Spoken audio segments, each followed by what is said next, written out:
तो बच्चों आपका स्वागत है हमारे चैनल एक्सीलेंट गुरुकुल अजमेर में। तो हम आज प्रश्नावली नंबर फर्स्ट स्टार्ट कर रहे हैं वास्तविक संख्या। तो बेसिक बातें जान लेते हैं, जैसे कि नाम प्रश्नावली का नाम क्या है, वास्तविक संख्या। तो वास्तविक संख्या क्या होती है और किस प्रकार की संख्या होती है, तो अपन स्टार्ट करते हैं जल्दी से। तो सबसे पहले देखो यहाँ पे आपको दिख रहा होगा कि 100 आउट ऑफ 100, 100 में से 100 नंबर। ये हमारा मेन मकसद है इस बैच का स्टार्ट करने का, कि बच्चों के 100 में से 100 नंबर आ जावे मैथ जैसे सब्जेक्ट में। इसके लिए हम बहुत मेहनत करेंगे और सिर्फ हमारी मेहनत से कुछ नहीं होने वाला, आपको भी मेहनत करनी पड़ेगी, ठीक है। जब तक आप मेहनत नहीं करोगे तब तक कुछ नहीं होने वाला।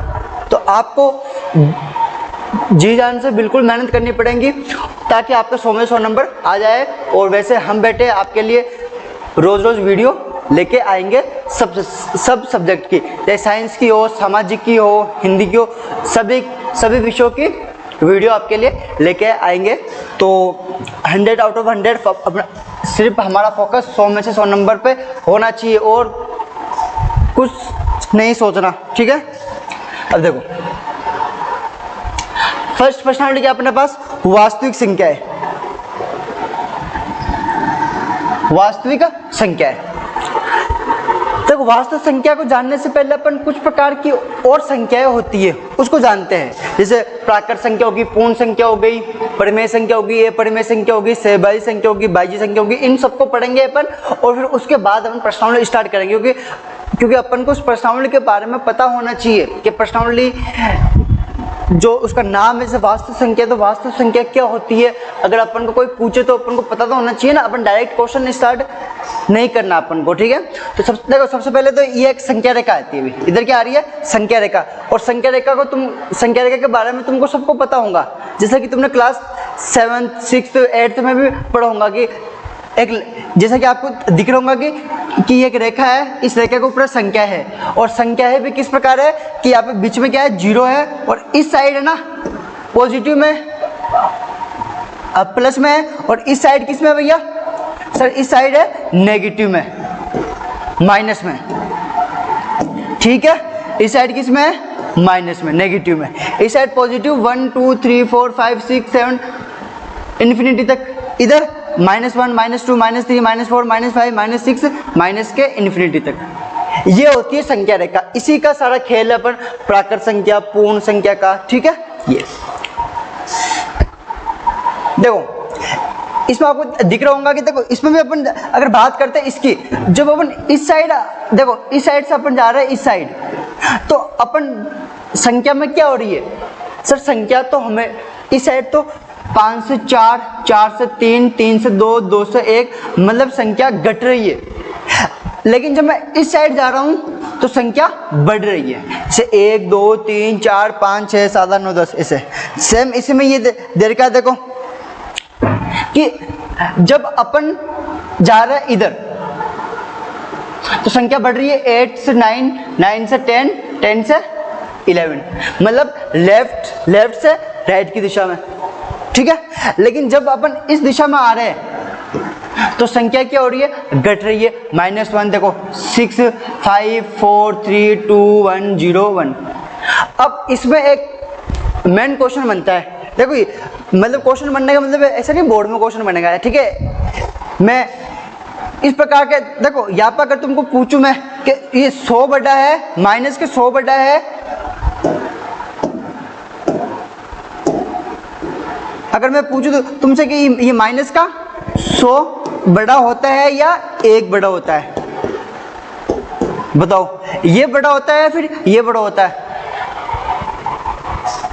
सर, ये होता बड़ा तो सर 1 बड़ा होता है, फिर ये तो 100 है ना। देखो कभी कभी बच्चे गलती करते हैं, वो बोलते हैं सर माइनस के 100 और 1 में से ये सर 100 बड़ा है तो 100 है ना सर, ये तो 1 ही है, ये तो 100 है। लेकिन बात आती है माइनस में, क्यों, क्योंकि हम बात करें कि जब हम इस साइड से हम जाएंगे इस साइड, जैसे 0 1 था, 1 से हम जा रहे हैं इस साइड, तो क्या हो रहा है यहाँ पे सर, घट रही है संख्या। मतलब जब ये वाली संख्या है ना, इस वाली संख्या से क्या होंगी, छोटी होंगी। जैसे मैं बात करता हूँ इसमें माइनस के 3 और माइनस के 2। अब बताओ तुम इन दोनों में से बड़ी कौन है? सर 3 बड़ी है सर। 3 नहीं बड़ी है। क्या बोल रहा हूँ मैं कि इस साइड आ रहे अपन तो संख्या घट रही है, इसका मतलब ये जो माइनस का 2 है ना, ये बड़ा है किससे? माइनस के 3 से। या फिर तुम इस प्रकार समझ सकते हो कि जिस पे माइनस लग गया ना, मान लो कोई दो संख्या माइनस वाली है, जो बड़ी संख्या है ना वो छोटी संख्या होंगी और छोटी संख्या बड़ी संख्या होगी। मान लो मैंने लिया माइनस के 100 और माइनस का 1। अब बताओ इन दोनों में से बड़ी कौन होगी? सर जैसा कि आपने बताया अभी कि अगर माइनस लग जावे तो बड़ी संख्या छोटी बन जाती है और छोटी संख्या बड़ी बन जाती है। इसका मतलब ये तो क्या हो जाएंगी अपने पास? छोटी संख्या हो जाएंगी और ये इससे भी बड़ी संख्या हो जाएंगी, 1 माइनस 1 बड़ी संख्या। अगर मैं बोलता हूँ -1 और 1 में से कौन बड़ी है, तो ये 1 ही बड़ा होगा फिर तो, क्योंकि ठीक है माइनस लग गया, माइनस छोटा, ठीक है। तो इस प्रकार तुम समझना। अगर मैं बोल दूँ तुमको कि माइनस के 2000 और माइनस के 1 में से इन दोनों में से भी बड़ा कौन है, तो ये माइनस का 1 बड़ा होगा, माइनस का 1 बड़ा होगा, ठीक है। बात समझ आती है यहाँ पे संख्याओं में, मतलब बड़ा छोटा के बारे में मैंने आपको बताया। अब चलते हैं हमारे नेक्स्ट टॉपिक की तरफ। देखो संख्या आ रही है यहाँ पे, जैसा कि आपको स्क्रीन पर दिख रहा होगा यहाँ पे।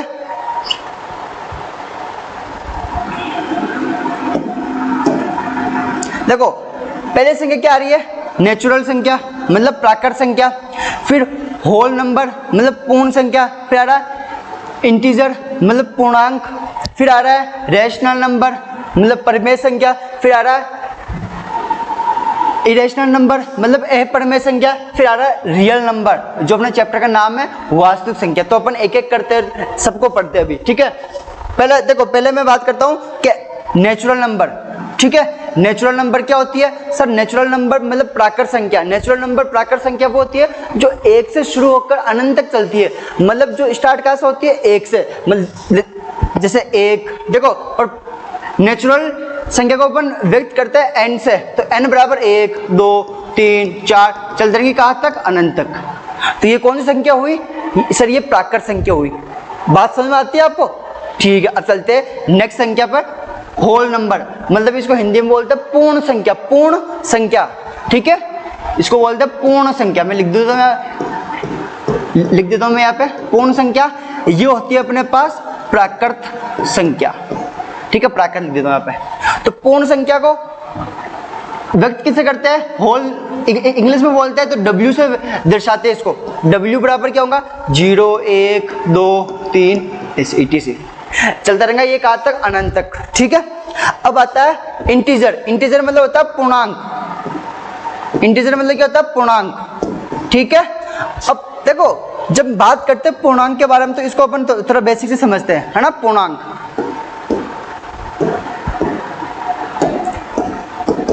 पूर्णांक अगर इसका अपन दो शब्दों में और इसको तोड़ते हैं, अपन संधि विच्छेद करते हैं, तो इसका क्या रहा?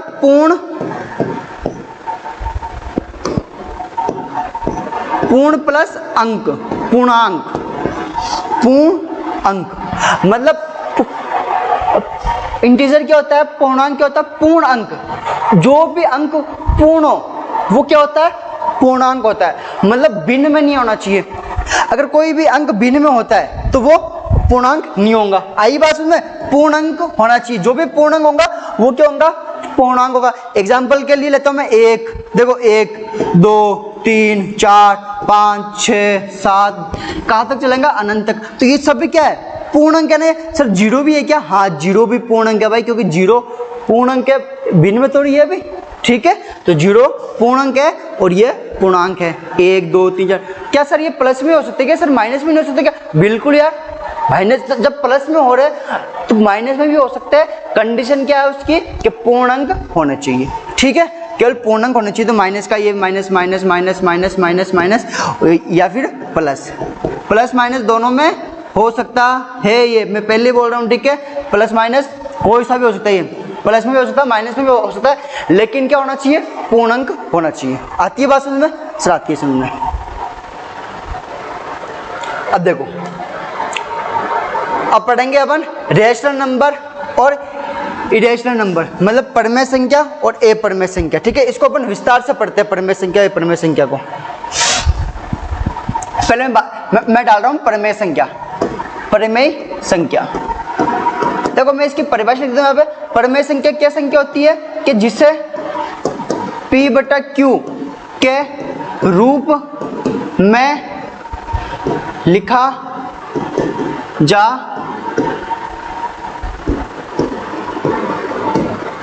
सकता है। ठीक है, जिसे P बटा Q के रूप में लिखा जा सकता है उसे अपन क्या बोल लेंगे सर? उसे अपन परिमेय संख्या बोल लेंगे। ठीक है, परिमेय संख्या बोल लेंगे। अब देखो ये परिभाषा हो गई इसकी। तो परिमेय संख्या को अपन व्यक्त किससे करते हैं सर? परिमेय संख्या को अपन व्यक्त करते हैं Q से, कैपिटल Q से।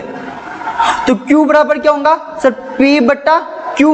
देखो याद रखना परिमेय संख्या को व्यक्त तो करते हैं Q से, ठीक है, लेकिन यहाँ पे स्मॉल और यहाँ पे कैपिटल, ये ध्यान रखना, P बटा Q। ठीक है, ये हो गया परिमेय संख्या। अब जहाँ इसकी दो कंडीशन होती है भैया, कोई भी परिमेय संख्या होती है ना उसकी दो कंडीशन होती है। जहाँ ये दोनों शर्तें कंडीशन तुमको पता होनी चाहिए। तुमको पहली कंडीशन क्या होनी चाहिए कि P व Q दोनों पूर्णांक हो, दोनों पूर्णांक हो। पहली कंडीशन ये होती है इसकी। और दूसरी कंडीशन होती है कि Q नॉट इक्वल 0, मतलब Q का मान 0 नहीं होना चाहिए, मतलब डिवाइड में 0 नहीं आना चाहिए।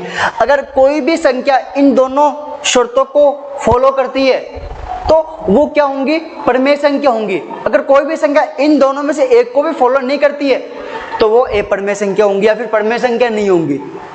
ठीक है सर, शर्तें हमको समझ में नहीं है, एक बार वापस समझाएंगे तो बिल्कुल आपको समझाएंगे वापस एग्जांपल लेके। देखो एग्जांपल लेता हूं मैं इसके, -2/3। अब देखना कि परिमेय संख्या है या नहीं है, जांच करनी है अपन को। तो सबसे पहली बात तो क्या कि सर पहली शर्त थी कि P व Q दोनों क्या पूर्णांक हो, मतलब पूर्ण अंक हो। कि मतलब जो P और Q की सप्लाई है ना वो कहाँ से? पूर्णांक में से आनी चाहिए। अगर इन दोनों की सप्लाई उनमें से आती है तो ये पूर्णांक, तो ये परिमेय संख्या होंगी। फिर फर्स्ट कंडीशन तो ये कहती है। अब फर्स्ट कंडीशन अगर लागू करती है तो फिर अपन सेकंड कंडीशन पे जाएंगे। तो फर्स्ट कंडीशन को देखते भैया कि देखो 2 P का मान कितना है? -2, Q का मान 3। तो ये -2 भी क्या है सर? ये -2 भी पूर्णांक है और 3 भी क्या है? पूर्णांक है। तो सर फर्स्ट कंडीशन तो ये लागू करती है। अब सेकंड कंडीशन में क्या बोलता है ये सर? सेकंड कंडीशन में ये बोलता है क्या ना, क्या बट जो Q है ना वो नॉट इक्वल क्या होना चाहिए? 0, मतलब Q का मान 0 नहीं होना चाहिए। तो भाई है क्या 0? सर नहीं है ना यार, सर 3 है बट्टा में 0 नहीं है, तो मतलब ये क्या है? परिमेय संख्या है। एग्जाम्पल और बोल दो, -5/-2। देखो ये भी पूर्णांक है, ये भी पूर्णांक है और बट्टा में 0 भी नहीं है। अब बताओ मेरे को ये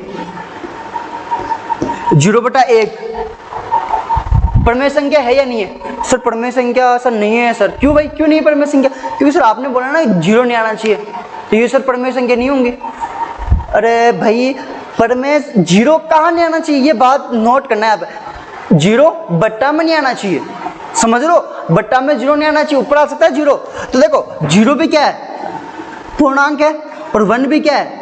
पूर्णांक है। तो इसका मतलब पहली कंडीशन तो ये लागू करती है, फॉलो करती है, पहली भाई दोनों क्या है?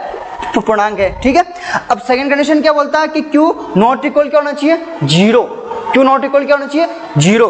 तो बट्टा में 0 है क्या? सर नहीं है। सर ऊपर तो है ना, तो ऊपर से क्या लेना देना? ये किसका मान है? P का मान है, और P 0 है, ये कंडीशन तो दी हुई ही नहीं है, बस बट्टा में 0 नहीं होना चाहिए। तो मतलब ये क्या परिमेय संख्या है? ये परिमेय संख्या है। अगर मैं ये लिखता यहाँ पे 1/0 लिखता तो देखो ये नहीं होती फिर परिमेय संख्या। क्यों? क्योंकि बट्टा में 0 आ रहा है। अगर बट्टा में 0 आता है तो वो परिमेय संख्या नहीं होंगी। ठीक है, ठीक है सर। तो ये तो होगी तुम्हारी परिमेय संख्या। इसमें कुछ एग्जाम्पल और ले लेता हूँ मैं यहाँ पे। जैसे कुछ संख्या हो गई, ये तो ये 3 एग्जाम्पल हो गए, इस प्रकार से काफ़ी एग्जाम्पल हो सकते हैं तुम्हारे। अब संख्या आ रही है तुम्हारे पास कि देखो √4। अब बताओ √4 परिमेय संख्या है कि नहीं परिमेय संख्या? सर यार ये √4 सर हाँ हम मान सकते हैं कि इसके बट्टा में 1 करके इसे P/Q के रूप में तो लिख सकते हैं, लेकिन √4 ये पूर्णांक तो है ही ना सर। क्यों? पूर्णांक तो क्या होता है? पूर्णांक मतलब जिसमें रूट कुछ ना आवे। नहीं, वही बात है ना सर। तो सर ये तो परमेय संख्या होंगी नहीं, लेकिन सर हम इसको परमेय संख्या बना सकते हैं। कैसे? क्योंकि सर √4 का मान कितना होता है सर? √4 का मान 2 होता है सर। तो √4 के जगह मैंने 2 लिख दिया और बट्टा में 1 लिख दिया। अब बताओ ये परमेय संख्या है या नहीं है? सर ये परमेय संख्या है, ठीक है, क्योंकि √4 का मान अपने को पता होता है। तो इसलिए अगर रूट में कोई संख्या आती है और वो किसी संख्या का वर्ग होता है, ठीक है, तो वो परमेय संख्या होंगी। अगर वर्ग नहीं होगा तो वो अपरमेय संख्या होंगी। एग्जाम्पल के लिए मैं और लिख लेता हूँ यहाँ पे, जैसे रूट के 25, ठीक है, √25 किसका होता है सर? 5 का होता है, और बट्टा में 1 मान सकते हैं, तो 5/1 परमेय संख्या होंगी। ठीक है, रूट बोल देता हूँ मैं, रूट 225 किसका होता है? ये 15 का होता है, बटा में 1 मान लेंगे, तो ये भी परमेय संख्या होंगी। मतलब कोई संख्या रूट में आ रही है और वो किसी न किसी का वर्ग है, पूर्ण वर्ग बन रहा है, तो वो परमेय संख्या होंगी। अगर नहीं बन रहा तो वो परमेय संख्या नहीं होंगी। तो ये बात थी। ठीक है, तो आई बात समझ तुमको परमेय संख्या के बारे में सर? आगे बिल्कुल सर। अब बात करते हैं अपन अपरमेय संख्या के बारे में, इसी में किसके बारे में? अपरमेय संख्या के बारे में। उल्टा हुआ इसका पूरा का पूरा परमेय संख्या। ठीक है, इरेशनल नंबर बोलते हैं इसको। इसको दर्शाते हैं अपन p से। ठीक है, इसको किससे दर्शाते हैं अपन? p से। अब देखो इरेशनल नंबर सेम तुमको परिभाषा वो लिख देनी है कि जिसे p/q के रूप में नहीं लिखा जा सकता वो, देखो जिसे लिख सकते हैं वो तो परमेय संख्या, और जिसे नहीं लिखा जा सकता वो अपरमेय संख्या। या फिर अपन ये भी बोल सकते हैं कि सर जो परमेय संख्या नहीं होंगी वो अपरमेय संख्या होंगी। वो क्या होंगी? अपरमेय संख्या। आई बात समझ में? इसके एग्जाम्पल की बात करता हूं मैं। तो एग्जाम्पल में देखो जो भी रूट में जो भी संख्या होंगी ना, रूट में जो भी संख्या वो हमेशा अपरमेय संख्या होगी, रूट वाली संख्या। लेकिन रूट में भी अगर कोई संख्या किसी का वर्ग हो, पूर्ण वर्ग हो, तो वो परमेय संख्या होती है। एग्जाम्पल के लिए अपन लेते हैं √3 हो गया। आप बताओ 3 किसी का वर्ग होता है क्या? सर नहीं होता। तो ये कौन सी संख्या होंगी? अपरमेय संख्या। ठीक है, अपरमेय संख्या। और ये भाई ये पूर्णांक में नहीं है, तुम इस प्रकार नहीं है कि इसके बट्टा में 1 करके बोल दो सर, है ना सर? बट्टा में ये देखो सर p/q के रूप में आ रहा है ये तो, लेकिन भाई ये पूर्णांक भी तो होना चाहिए। ये तो पूर्णांक है ही नहीं, तो ये परमेय संख्या कहाँ से होगा? है ना? तो ये परमेय संख्या नहीं होगा फिर ये। तो बात समझ में आती है तुमको? √5 हो गया, √23 हो गया, 1/√2 हो गया। ठीक है, तो ये सब क्या होती है? क्या होती है? अपरमेय संख्या। आई बात समझ में? और इसमें से एक एग्जांपल भी याद रखना भैया, एक पाई, जो पाई है ना, पाई क्वेश्चन बनता है तुम्हारे कभी 9th क्लास में क्वेश्चन है कि पाई परमेय संख्या है या नहीं है। तो पाई क्या है? पाई परमेय संख्या नहीं है। पाई क्या होता है? अपरमेय संख्या है। ठीक है, क्योंकि जब पाई का मान क्या होता है? 22/7, और 22/7 का मान 3.14 आगे चलता रहता है। ये बहुत संख्या होती है, ये कभी खत्म नहीं होता। ये अपने पास अगर बात करें ना तो ये वो है अशांत दशमलव प्रसार। और जो भी संख्या अशांत दशमलव प्रसार होती है तो वो हमेशा अपरमेय संख्या होती है। इसके एग्जांपल एक और लिख देता हूँ मैं, 0.2 3 4 4 4 4 ऐसे चलता रहे, तो ये भी संख्या कौन सी संख्या होंगी? ये भी तुम्हारे पास अपरमेय संख्या होंगी। ये भी तुम्हारे पास कौन सी संख्या होंगी? अपरमेय संख्या होंगी। ये बात याद रखना। ठीक है, ठीक है सर। तो तुमको समझ में आ गया होगा कि परमेय संख्या क्या होती है, अपरमेय संख्या क्या होती है। बहुत इंपॉर्टेंट टॉपिक है तुम्हारे लिए। तो चलते हैं हमारे नेक्स्ट। देखो पहले उसको एक बार देख लेते हैं अपन उसको। इसमें अपने पढ़ा क्या था आपने? पहले अपन नेचुरल नंबर पढ़ा था। नेचुरल नंबर क्या होता है? प्राकृत संख्या। प्राकृत संख्या क्या होती है? जो 1 से प्रारंभ होकर अनंत तक चलती है। इसे अपन दर्शाते हैं किससे बोलो सर? n से। फिर होल नंबर, पूर्ण संख्या, इसको w से अपन व्यक्त करते हैं। और पूर्ण संख्या क्या होती है? जो 0 से प्रारंभ होकर अनंत तक चलती है। देखो प्राकृत संख्या 1 से होती है, पूर्ण संख्या 0 से होती है। फिर आता है अपने पास इंटीजर, मतलब पूर्णांक। तो जो पूर्णांक होना चाहिए, चाहे 0 1 2 3 4, प्लस में भी हो सकता है, माइनस में भी हो सकता है, लेकिन भिन्न में नहीं होनी चाहिए कोई भी संख्या। फिर रैशनल नंबर पढ़ा था अपने, जिसे p/q के रूप में लिखा जा सकता है। और फिर इरेशनल नंबर पढ़ा था अपने कि जो रूट में हो, जो रूट में किसी का वर्ग नहीं बन रहा हो, वो क्या होगा? अपरमेय संख्या होंगी। ठीक है, अब देखो अब एक और संख्या क्या? हाँ, अभी अपने पास वास्तविक संख्या भी बची है। अभी कौन संख्या? वास्तविक संख्या, मतलब रियल नंबर, वास्तविक संख्या। देखो वास्तविक संख्या क्या होती है? देखो सिंपल है, वास्तविक संख्या वह संख्या होती है जिसमें परमेय संख्या भी हो और अपरमेय संख्या दोनों हो। कि जिसके अंदर परमेय और अपरमेय संख्या दोनों हो वो क्या होती है, बोलो वो क्या होती है सर? वो वास्तविक संख्या होती है। सर एग्जाम्पल हो गया, देखो 2 माइनस रूट 3/2 माइनस रूट 5। देखो इसके अंदर ये बटा में एक मान लूंगा, ये परमेय संख्या है और ये अपरमेय संख्या है। जिसके अंदर दोनों हो वो क्या हो जाएंगी तुम्हारे पास? परमेय संख्या। ठीक है, ये भी परमेय संख्या और ये परमेय संख्या, तो ये क्या हो जाएंगी? वास्तविक संख्या के जिसके अंदर परमेय और अपरमेय संख्या दोनों हो। ठीक है, तो ये हो गया तुम्हारे पास वास्तविक संख्या। चलते हैं हम नेक्स्ट होल नंबर। मैंने आपको बता ही दिया था अभी ये इसके बारे में, रैशनल नंबर के बारे में, जो P/Q के रूप की हो वो सब क्या होंगी? परमेय संख्या होंगी। जैसे ये भी परमेय संख्या, देखो ये भी परमेय संख्या। देखो पॉइंट के बाद में यदि कोई संख्या रुक जाए, देखो अगर पॉइंट के बाद में कोई संख्या नहीं रुकी चलती जाए तो वो कौन सी होंगी? वो तुम्हारे पास अपरमेय संख्या होंगी। ठीक है, जिस प्रकार ये संख्या दे रखी है।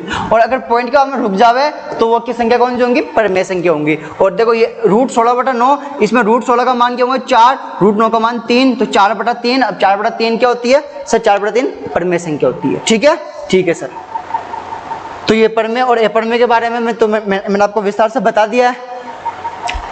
और इसका अब देखो इसमें ये भी अब बताया हुआ है कि इसको व्यक्त किससे करते हैं? नेचुरल नंबर को n से व्यक्त करते हैं। एग्जाम्पल ये दे रखे होल नंबर w से, ये एग्जाम्पल इंटीजर z, ये रहे इसके रेशनल नंबर को q से, ये रहे इसके एग्जाम्पल रियल नंबर, ये हो गया इसके कोई सा भी नंबर हो, कोई सा भी नंबर। ठीक है, और फिर इरेशनल नंबर p, ये हो गया इसके एग्जाम्पल। तुम इसका स्क्रीनशॉट ले सकते हो भाई, ताकि तुमको पता रहे इसकी परिभाषा तुम लिखे ना, एक बार बस ये समझ लो तुम। ठीक है, तो अब चलते हैं हमारे नेक्स्ट।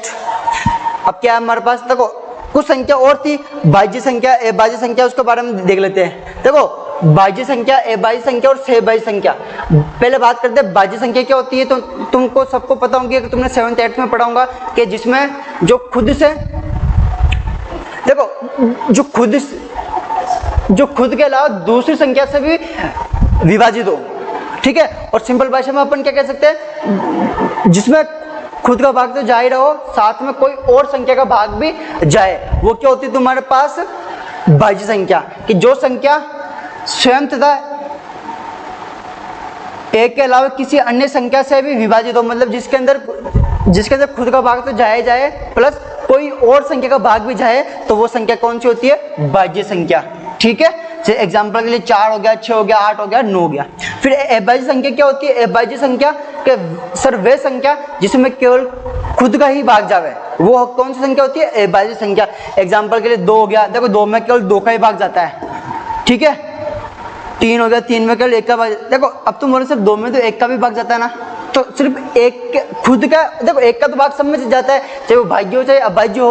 अपन को 1 के अलावा देखना है, 1 के अलावा जिसमें खुद का ही भाग जावे। ठीक है, तो हो गया 3 हो गया, 5 हो गया, 5 में 5 का भाग जाता है 7, 9। ठीक है, तो 9 के 11, 13, 17, 19, ये सब क्या हो जाएंगे तुम्हारे पास? भाज्य संख्या, सॉरी अभाज्य संख्या, प्राइम नंबर। ठीक है, अब आ रही है अपने पास सहभाज्य संख्या। भाई ये इंपॉर्टेंट संख्या, सहभाज्य संख्या। तुम्हारे क्वेश्चन आएंगे इसमें से, मतलब क्वेश्चन इस प्रकार से नहीं आएंगे। सहभाज्य संख्या क्या होती है तुम्हारे क्वेश्चन में, ये सहायता करेगा।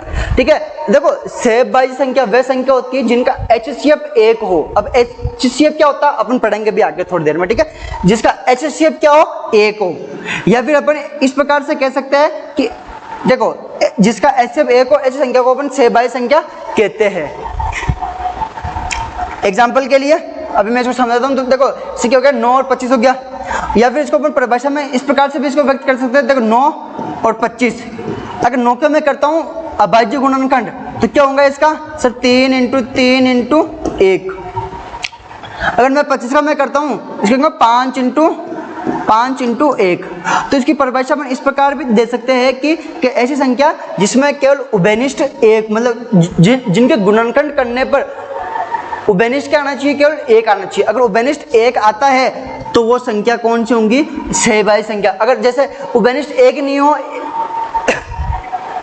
1 के अलावा कोई संख्या और उभयनिष्ठ हो, तो वो सहभाज्य संख्या नहीं होंगी। एग्जाम्पल के लिए मैं 8 और 12 ले रहा हूँ, तो 8 के मैं करता हूँ 2 × 2 × 2 इंटू 1, 12 का मैं करता हूँ तो 2 इंटू 2 इंटू 3 इंटू 1।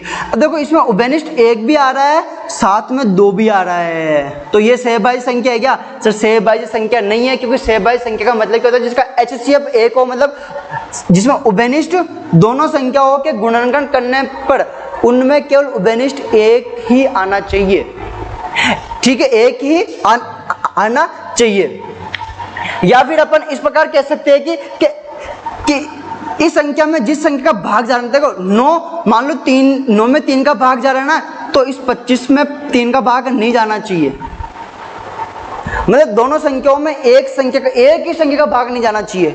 मान लो जैसे 9 हो गया, इसमें भी 3 का भाग जा रहा है, और इधर 18 हो गया, इसमें भी 3 का भाग जा रहा है, तो इसमें उभयनिष्ठ कौन आ रहा है? 3 आ रहा है ना भाई, उभयनिष्ठ। ठीक है, 3 उभयनिष्ठ आ रहा है, तो वो फिर वो सहभाज्य संख्या नहीं होंगी। और या फिर अपन इस प्रकार से भी समझ सकते हैं, जिसका HCF 1 हो या फिर उनके गुणनखंड करने पर उभयनिष्ठ 1 होना चाहिए, 1 के अलावा कुछ नहीं होना चाहिए, या फिर दोनों संख्याओं में एक ही संख्या का भाग नहीं जाना चाहिए। अगर एक संख्या का भाग जाता है तो वो सहभाज्य संख्या नहीं होंगी। ठीक है, ठीक है सर। तो एग्जाम्पल हो गया भाई इसका 9, 25, 11, 24, इस सभी में देख लेना भैया। इसमें जैसे 9 और 25 में 3 का भाग इसमें जा रहा है लेकिन इसमें नहीं जाता, 5 का इसमें जाता है लेकिन इसमें नहीं जाता, दोनों में एक ही संख्या का भाग नहीं जाना चाहिए। अगर एक संख्या का भाग जा रहा है दोनों में तो वो सहभाज्य संख्या नहीं होंगी। जैसे ये एक संख्या, ये देखो इसको अपन बोलते कोप्राइम नंबर्स, फैक्टर ऑफ 9। देखो 9 का फैक्टर क्या हो रहा है? 1, 3, 9, और इसके फैक्टर क्या हो जाएंगे? इसके 1, 2, 4, 8। अब देखो इसमें सिर्फ 1 ही उभयनिष्ठ आ रहा है भाई, 1 कॉमन आ रहा है, केवल इसमें 3 इसमें लेकिन इसमें नहीं है, 9 इसमें लेकिन इसमें नहीं है, 4 उसमें नहीं है, तो ऐसी संख्या क्या होती है? कोप्राइम नंबर, मतलब सहभाज्य संख्या। ठीक है, अब आ रहा है अपने पास HCF और LCM। ठीक है, HCF और LCM, तो बात करते हैं कि HCF क्या होता है और LCM क्या होता है। ठीक है, HCF और LCM, तो पहले बात कर रहे हैं अपन HCF के बारे में। देखो HCF का फुल फॉर्म क्या होता है? Highest common factor, highest common factor, और हिंदी में बोलते हैं इसको महत्तम समापवर्तक, महत्तम समापवर्तक। ठीक है, और होता है LCM, और LCM का फुल फॉर्म क्या होता है? लीस्ट कॉमन मल्टीपल या फिर lowest common multiple, least common multiple या फिर लोएस्ट कॉमन मल्टीपल, और हिंदी में इसको बोलते हैं लघुत्तम समापवर्तक। HCF को क्या बोलते हैं? महत्तम समापवर्तक, और LCM को अपन क्या बोलते हैं? लघुत्तम समापवर्तक। अभी इसमें तुम केवल इसकी परिभाषा क्या है, तुम इसके बस ये याद रखना कि HCF का पूरा नाम क्या है और इसको हिंदी में क्या बोलते हैं। जो इसके क्वेश्चन होंगे ना वो अपन बाद में, मतलब जो प्रश्न होंगे ना उसमें डिस्कस करेंगे। चलो ठीक है, मैं अभी आपको देखो इसमें क्या करना, अगर एग्जाम्पल की बात करूं मैं इसमें, चलो यार सारा अपन ना उस जब क्वेश्चन करेंगे ना तभी इसको डिस्कस कर लेंगे। अभी बस केवल समझ लो कि LCM का फुल फॉर्म क्या है, HCF का फुल फॉर्म क्या, बाकी अपन क्वेश्चन में डिस्कस कर लेंगे। अभी वीडियो लंबी हो जाएंगी अभी काफी। अब देखो इसका एक और सूत्र होता है HCF LCM का, सूत्र लिख लेना भैया, एक फॉर्मूला इसमें लगेगा सूत्र। माना कि कोई दो संख्या है, माना कि दो संख्या अपने पास A और B है। ठीक है, A और B है, तब है ना, तब इन संख्याओं का HCF इंटू LCM, मतलब जो भी संख्या का HCF होगा और LCM होगा उसका मल्टीपल गुणनफल वो उन संख्याओं के गुणनफल के बराबर होगा। मतलब A इंटू B, ये अपने पास सूत्र होता है फर्स्ट संख्या, या फिर इसको मैं ऐसे लिख देता हूँ यहाँ पे हिंदी के अंदर कि HCF की दो संख्याओं का गुणनफल, दो संख्याओं का गुणनफल बराबर होगा HCF इंटू LCM के। दो संख्या कौन कौन सी संख्या हो जाएंगी? दो संख्या मानी थी A इंटू B बराबर HCF इंटू LCM। ये ठीक है सर, ठीक है सर, ये सूत्र था भाई, ये सूत्र तुमको रखना है। तो ये इसका बेसिक होता है अपने पास। अब अपन नेक्स्ट वीडियो में इसका क्वेश्चन स्टार्ट करेंगे। देखो मैं आपको बता देता हूँ कि अब की बार जब इसका सिलेबस 10th का सिलेबस अब बोर्ड ने हटाया बहुत सारा। ठीक है, पहले यूक्लिड विभाजन पर में भी थी तो अब की बार इसको हटा दिया। ठीक है, शांत दशमलव प्रसार, ए शांत दशमलव प्रसार भी था, उसको भी हटा दिया। तो अब की बार ये चैप्टर को सिंपल कर दिया और इस चैप्टर के क्या बाकी सब चैप्टर को भी सिंपल कर दिया। तो इसलिए आपको 100 में से 100 नंबर लाना बहुत इजी हो गया। तो बस आपको एक ही काम करना है कि जो हम पढ़ा रहे हैं वो आपको रिवीजन करना है घर पे बैठकर, ठीक है। तो अब हम आपको मिलेंगे हमारे नेक्स्ट वीडियो में। Till then bye bye.